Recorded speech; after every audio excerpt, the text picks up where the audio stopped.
नाज़रीन, क्या ईरान ने खामोशी से एटमी तजुर्बा कर लिया है? एक बार फिर दुनिया को ईरान के खिलाफ खौफ की फिजा में धकेला जा रहा है। नाज़रीन, हालिया जल्जले के बाद सोशल मीडिया पर तूफान बरपा है। कुछ लोग इसे न्यूक्लियर टेस्ट करार दे रहे हैं और कुछ लोग इसे बड़ी जंग का आगाज कह रहे हैं। लेकिन सवाल यह है, क्या हर धमाका ईरान के खाते में डाल देना यह इंसाफ है? इस वीडियो को एंड तक जरूर देखिएगा। नाज़रीन, ईरान बरसों से पाबंदियों, धमकियों और दबाव का सामना कर रहा है। अमेरिका और इजराइल बारहा रेड लाइन की बात कर चुके हैं। ऐसे में अगर ईरान के अंदर कोई कुदरती जल्जला आता है तो फौरन उंगली उसी की तरफ क्यों उठती है?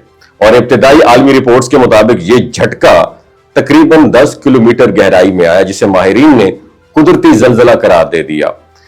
अब तक किसी आलमी एटमी निगरानी के निजाम ने ताबकारी या न्यूक्लियर धमाके के शवाहिद पेश नहीं किए, तो फिर यह बयानिया क्यों बनाया जा रहा है कि ईरान ने खुफिया एटमी तजुर्बा कर लिया? कुछ तजियाकार यह भी कहते हैं कि यह एक नफ्सियाती जंग है। जब कोई मुल्क अपने मौक़िफ़ पे डटा हुआ हो और दबाव के बावजूद झुकने से इनकार कर दे, उसे आलमी सतह पर खौफ की अलामत बना दिया जाता है।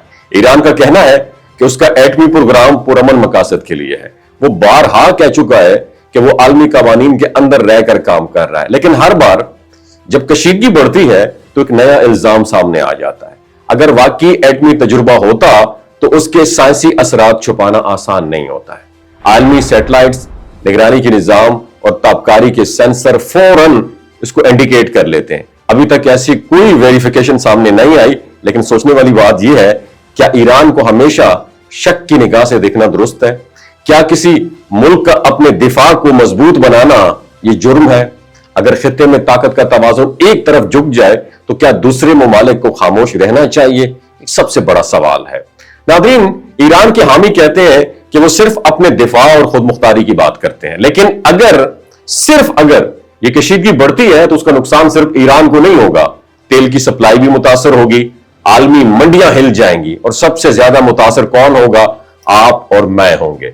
और ईरान की आवाम पहली पाबंदियों और मुआशी मुश्किलात का सामना कर रही है। ऐसे में हर नई अफवाह उनके लिए मजीद प्रेशर क्रिएट कर रही है। सच यह है कि अभी तक किसी मुस्तनद आलमी इदारे ने ईरान की खुफिया एटमी तजुर्बे की तस्दीक ही नहीं की है। बाकी सब बातें कयास राइयां हैं। दुनिया को इल्जाम तराशी के बजाय हकायक का इंतजार करना चाहिए, क्योंकि एक गलत खबर भी जंग का माहौल बना सकती है। हमें यह नहीं भूलना चाहिए कि जंग का मतलब सिर्फ वेपन नहीं होता। जंग का मतलब होता है मईशत की तबाही, घरों की वीरानी और इंसानियत का नुकसान। शायद वक्त आ गया है कि दुनिया ताकत की जबान के बजाय इंसाफ की जबान बोले। तो क्या आप सोचते हैं कि क्या ये सिर्फ जल्जला कुदरती था या जिसे सियासी रंग दिया जा रहा है, या वाकई कोई खुफिया खेल जारी है? अपनी राय कमेंट्स में जरूर दीजिएगा, लेकिन याद रखें, सच की तलाश जरूरी है और अमन इससे भी ज्यादा जरूरी है। नीचे कमेंट सेक्शन में सुभान अल्लाह लिख के, अल्लाह अकबर लिख के ये वीडियो ज्यादा से ज्यादा शेयर कीजिएगा। पाकिस्तान जिंदाबाद, इस्लाम जिंदाबाद, ईरान तो वैसे है ही जिंदाबाद।